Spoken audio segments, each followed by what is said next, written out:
Pemirsa, Dinas Koperasi UMK Wan Tenaga Kerja Banjarmasin di bulan November 2022 lalu baru menyalurkan sekitar 60% dari 13.295 penerima bantuan langsung tunai atau BLT bagi pelaku usaha mikro kecil dan menengah atau UMKM yang terdata di kota Seribu Sungai ini. Penyaluran BLT ini merupakan pengganti dari BBM serta sebagai upaya menekan tingginya inflasi yang terjadi di Banjarmasin.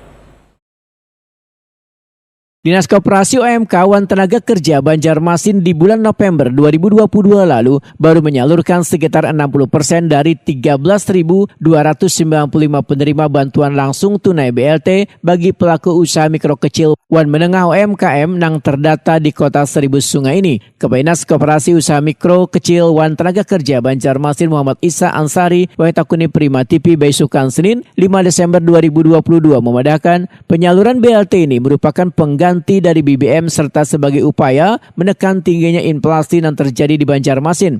Muhammad Isa Ansari menghimbau bagi warga yang terdaftar sebagai pelaku UMKM di Dinas Koperasi bisa segera mengambil penyaluran bantuan tersebut hingga akhir Desember 2022 ini. Untuk BLT,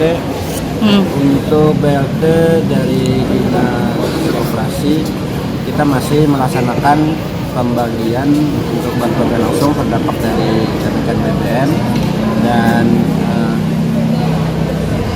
dari pembagian itu baru 60% yang mengambil dana bantuan itu, dan kami harapkan beberapa hari ke depan dari target 13.200 sekian bisa terpenuhi.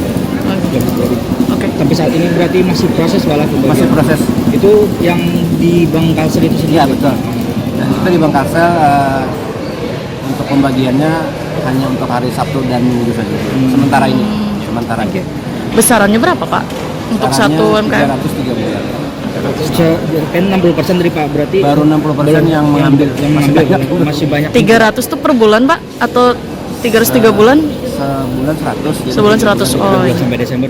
Sementara itu proses penyaluran hingga hari ini masih terus berlangsung dan pelayanannya di hari Sabtu dan Minggu dipusatkan di Bank Kalsel. Sedangkan besaran penyaluran BLT UMKM ini adalah Rp100.000 sebulannya yang dicairkan per 3 bulan sekali.